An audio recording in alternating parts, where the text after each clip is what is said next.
தம்பி, இப்போ தமிழ்நாட்டுடைய முன்னணி நடிகர் விஜய் வந்து அரசியல் கட்சி ஆரம்பிச்சிருக்காரு, தமிழக வெற்றி கழகம்னு.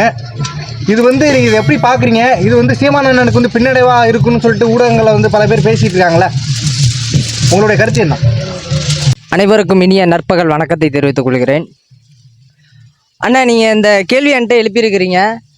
நான் வந்து ஒரு விஜயோட தீவிரமான ஒரு ரசிகன்னு நான் சொல்லலாம். ஏன்னா மாஸ்டர் படத்துக்கெல்லாம் ஃபஸ்ட்டு ஷோக்கே போய் தலையில் தளபதி அப்படின்னு சொல்லிட்டு ஆரவாரம் பண்ணியிருக்கேன். விஜய்க்காக ஆரவாரம் பண்ணியிருக்கேன். எங்கள் அப்பா கிட்ட திட்டு வாங்கிக்கிட்டு படத்துக்கு போய் 3-4 தடவை படம் பார்த்துருக்கேன். அந்த மாதிரிலாம் நான் போயிருக்கேன். ஆனால் சினிமாங்கிறது வேறு, அரசியலுங்கிறது வேறு. அப்படி அரசியலுக்கு அவர் வந்தார்னா கண்டிப்பாக என்னால் வாக்களிக்க முடியாது. அப்படியே இருந்தாலும் விஜயோட ரசிகர்கள், என்னுடைய நண்பர்களும் ஒரு சில பேர் இருப்பாங்கள்ல, அவங்களுடைய கருத்து கணிப்பையும் நான் கேட்குறப்ப, அன்னைக்கு விஜய் அவர்கள் இந்த மாதிரி அவங்களுடைய தமிழக வெற்றி கழகம்னு அவருடைய பேரை அறிவித்ததுமே என்னுடைய நண்பர்கள்லாம் ஃபோன் அடிக்கிறாங்க மாலை நேரத்தில். என்னப்பா இந்த மாதிரி? அதெல்லாம் ஏன்ப்பா, அதெல்லாம் இல்லைப்பா, எனக்கு ரொம்ப பயமாக இருக்குப்பா அப்படின்னு சொல்லிட்டு. அதெல்லாம் இல்லை, அரசியலுங்கிறது வேறு, சினிமாங்கிறது வேறு. ஒரு சில நண்பர்கள் உறுதியாக இருக்கிறாங்க, என்னப்பா இவருக்கெல்லாம் ஏன்ப்பா தேவையில்லாத வேலை அப்படின்னு சொல்லிட்டு நிறைய, அதெல்லாம் நம்ம சொல்லக்கூடாது, கருத்து வைக்கிறாங்க. இது ஜனநாயக நாடுங்கிறப்ப யார் வேணாலும் கட்சி தொடங்கலாம், அதை பற்றி ஒன்றும் இல்லை. ஆனால் நாம் தமிழர் கட்சிங்கிறது வந்து எப்படி சொல்கிறதுனா, பிறப்போக்கும் எல்லா உயிருக்கும் அப்படின்னு சொல்லிட்டு தான் நம்ம வந்து நம்மளுடைய கோட்பாட்டை நம்ம முன்வைக்கிறோம். அப்படிங்கிறப்ப எந்த கட்சியும் இந்த மாதிரி ஒரு கோட்பாட்டை முன்வைக்கல. நம்மளுடைய கொள்கையில் பாதி வந்து அவருடைய கட்சியில் முன்வைக்கிறாங்கன்னு ஒரு இது வேற தகவல் வேற வந்துகிட்டு இருக்கு. அது இருக்கட்டும், அதனால ஒன்றும் பிரச்சனை இல்லை. ஆனால் இது வந்து முற்றிலும் ஒரு இமை கூட நாம் தமிழர் கட்சிக்கு ஒரு பாதிப்பு வர வாய்ப்பு குறைவு தான். ஏனென்றால் இது இந்த கட்சிக்குள்ளே வர்றதுன்னா சாதாரணப்பட்ட விஷயம் கிடையாது. ஒவ்வொருவரும் அலசி ஆராய்ஞ்சு மேதகு பிரபாகரனுடைய கொள்கை ஏற்று பிரபாகரனுடைய பிள்ளைகளாக நாங்கள் வந்து இந்த கட்சிக்கு வந்து செயல்பட்டுக்கிட்டு இருக்கோம். அந்த வகையில் இது வந்து இப்போ புரட்சி தளபதி விஜய் அவர்கள், இளைய தளபதி விஜய் அவர்கள் இந்த கட்சிக்கு வர்றது வந்து ஒன்றும் இல்லை, கட்சி ஆரம்பிக்கிறது ஒன்றும் இல்லை. இது வந்து நாம் தமிழர் கட்சிக்கு பின்னடைவை தராதுன்னு நாங்கள் வந்து கருதுகிறோம். நாம் தமிழர் கட்சி மாநில ஒருங்கிணைப்பாளர் இருக்காங்களே, அவங்க வீட்டுல எல்லாம் எண்ணெயை சோதனை பண்ணிருக்காங்களே, சோதனை பண்ணி தலைவருடைய புத்தகங்களையும் கைத்துப்பாக்கிகள்னு சொல்ற குழந்தைகள் விளையாடக்கூடிய துப்பாக்கிகளையும் எடுத்துட்டு போயிருக்காங்களே, இது எப்படி பாக்குறீங்க? சீமானண்ணன் தொடர்ச்சியா சொல்லுவார்ல, என் வீட்டுக்கு வந்தீங்கன்னா நீ தான் கட்டி வாங்கி கொடுத்துட்டு போகணும், ஒன்னும் இருக்காது என்கிட்ட அப்படின்னு சொல்லுவார்ல, உண்மையா இருக்குல்ல? எப்படி பாக்குறீங்க? இதை எப்படி பார்க்குறோம்னா, இந்த நேரத்தில் நடக்குதுன்னு எதுக்கு இப்படி பண்ணுறாங்கன்னு எல்லாருக்கும் எனக்கு இல்லை, பொதுமக்களுக்கு எல்லாருக்கும் தெரியும். ஏன்னா இப்போ வந்து நாம் தமிழருடைய கட்சியோட வளர்ச்சியை பார்த்தீங்கன்னா விண்ணை தாண்டி வளர்கிற ஒரு கட்சியாக இருக்குது. அதை எல்லாரும் நீங்கள் வந்து எல்லாரும் புரிஞ்சுக்கணும். அப்படிங்கிறப்ப இந்த கட்சிக்கு, இந்த வளர்ச்சிக்கு எப்படி முட்டுக்கட்டை போடுவது, அது ஒன்று தான் நோக்கம், வேறு ஒன்றும் கிடையாது. இப்போ வந்து பெரிய புளிய மரம் வந்து ரோட்டுக்கு இடைஞ்சலாக இருந்ததுன்னா அதை என்ன பண்ணுவோம், வெட்டி விடுவோம். அந்த மாதிரி தான் ஏதாவது ஒரு இது பண்ணி, அங்கே வெளிநாட்டில் இருந்து நிதி வருது, இலங்கையிலேருந்து நிதி வருது, அங்கேருந்து வருது, இங்கேருந்து வருது, ஒரு ஆவணம் சிக்கிச்சா, துப்பாக்கி எடுத்துகிட்டு பொம்மை துப்பாக்கி எதுக்கு? அவங்க பசங்களுக்கு போய் எடுத்து விளையாட சொல்லுங்கள். அந்த மாதிரி வேறு என்ன பண்ணுறது? ஒரு தலைவருடைய மேதகு பிரபாகரனுடைய புத்தகம் இருக்குது, அதை படித்து அவங்க கொஞ்சம் தெளிவுபடட்டும், எடுத்துகிட்டு போட்டோம். அதை வச்சு வேறு என்ன பண்ண முடியும்? அந்த மாதிரி ஒரு சூழ்நிலையில் இதெல்லாம் வந்து இந்த பாராளுமன்ற தேர்தலில் வாக்குகளை பெற முடியாமல் தடுக்கிறதுக்கு ஒரு ஆயுதமாக, ஒரு அஸ்திரமாக இந்த பயன்படுத்துகிறாங்கன்னு நான் கருதுகிறேன். இன்னொன்று வந்து சீமானண்ணன் மேடையில் பேசும்பொழுது, சிஎஸ்கே அணியில் வந்து தமிழர்களே விளையாடல, முழுக்க வெளிநாட்டவர்கள் தான் விளையாடுறாங்க, நான் முதலமைச்சர் ஆயிட்டேன்னா 11 பேருமே தமிழ்நாடு தான் விளையாடுவாங்கன்னு சொல்லி மேடையில பேசியிருந்தாங்க. அது திமுக தரப்பும் பாஜக தரப்பும் வந்து விமர்சனத்துக்கு உள்ளாக்கிட்டு இருக்காங்க சமூக வலைதளங்கள் முழுவதா. சீமானண்ணன் சொல்வது சாத்தியம் கிடையாதா? இதெல்லாம் என்னங்க இது? ஏங்க, ஆட்சி அதிகாரம் இருந்ததுன்னா அவங்களாம் எதையும் சாதிக்கலாம், புரியுதுங்களா? நம்ம இதை சொல்லக்கூடாது. நம்மளுடைய புரட்சி தலைவி அம்மா இருக்காங்களா, நம்மளோட வயசுல பெரியவங்க, மரியாதை கொடுத்து தான் பேசணும். அம்மா அவர்கள் ஆட்சி அதிகாரத்தில் இருந்த பொழுது சிங்களத்திலிருந்து, இலங்கையிலிருந்து ஒருவர் கூட விளையாடக்கூடாதுன்னு சத்தம் போட்டாங்களா இல்லையா? உங்களுக்கு தெரியும், எல்லாருக்கும் தெரியும், ஊடகங்களுக்கு தெரியும். அப்படி இருக்கிறப்ப நம்மளிடம், நம்ம அண்ணனிடம் ஆட்சி அதிகாரம் இருக்கிறப்ப இப்படி பண்ண மாட்டாருன்னு எந்த விதத்தில் நீங்கள் சொல்றீங்கன்னு எனக்கு ஒன்றும் புரியலை.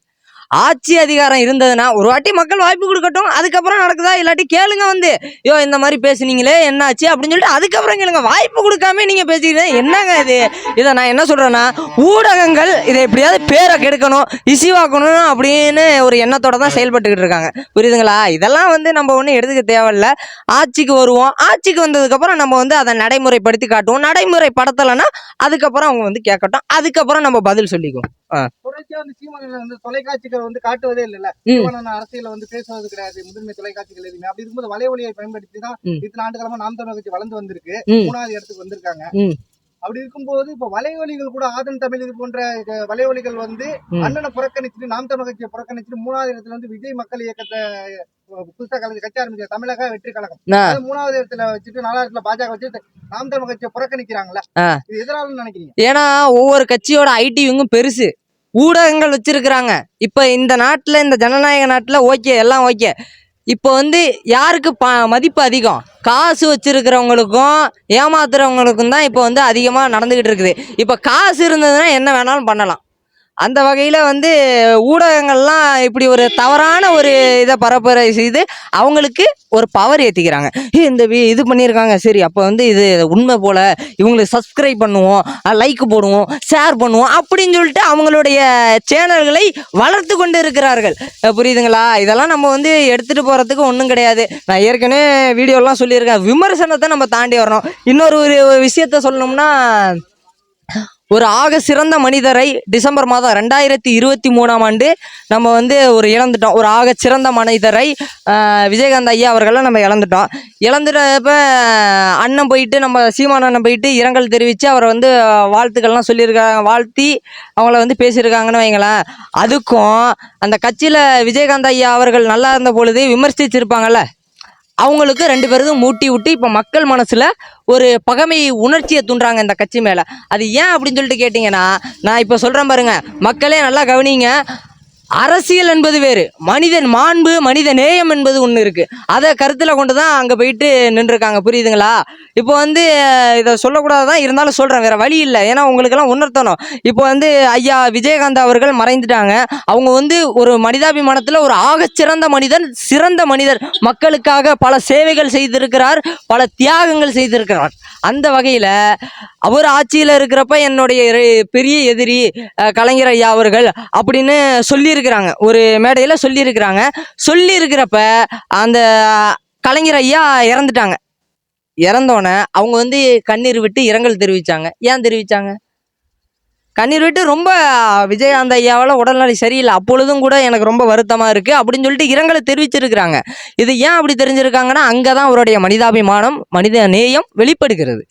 ஆகையால் அரசியலையும் மனித நேயத்தையும் ஒன்றிணைக்காதீர்கள். புரியுதா? இந்த ப்ரெஸ்ஸுக்காரவங்க இந்த எப்படி இதனால வருமானம் பார்க்குறது, இதை எப்படி ஷேர் பண்ணி இது பண்ணி சப்ஸ்கிரைபை ஏற்றுறது, அந்த நோக்கெல்லாம் வேண்டாம். எது உண்மையோ அதை மட்டும் சொல்லுங்கள் தயவு செஞ்சு. புரியுதுங்களா? அடுத்தவங்கள வளர்ச்சியை தடை போட்டு நீங்கள் என்ன பண்ண போகிறீங்க? புரியுதா? இது நீங்கள் என்ன தான் தடை போட்டாலும் நாங்கள் ஒட்டச்சி வந்துடுவோம், அதெல்லாம் எங்களுக்கு கவலை கிடையாது. நாங்களாம் தாண்டி வந்துக்கிட்டு இருக்கோம். புரியுதுங்களா இல்லையா? எவ்வளவோ பேர் இருக்காங்க வெளியில் நாம் தமிழர் கட்சிக்காக சேவை செய்கிறதுக்காக. எவ்வளவோ அண்ணன் தம்பிங்க, அக்கா தங்கச்சிங்கெல்லாம் நிறைய பேர் இருக்கிறாங்க. ஆக நீங்கள் என்ன தான் தடை போட்டாலும் நாங்கள் அதை தாண்டி வந்துக்கிட்டே தான் இருப்போம். புரியுதுங்களா? நாங்கள்லாம் சாதாரண பிள்ளைகள் கிடையாது. இங்கே இருக்கிற ஒவ்வொருத்தரும், இந்த ஐயாவை பாருங்கள், எங்கள் அண்ணனை பாருங்கள், நாங்களாம் சாதாரண பிள்ளை கிடையாது. இங்கே இருக்கிறாரு பாருங்க, ஈழத்தில் போர் செஞ்சு எங்கள் தலைவருடைய பிள்ளைங்க. அவங்கள பார்த்துட்டு அவங்களுடைய வரலாறுலாம் படிச்சுட்டு நாங்கள் வந்திருக்கோம். அப்படிங்கிறப்ப இதெல்லாம் எங்களுக்கு வந்து ஒரு பொருட்டாவே இல்லை. நாங்கள்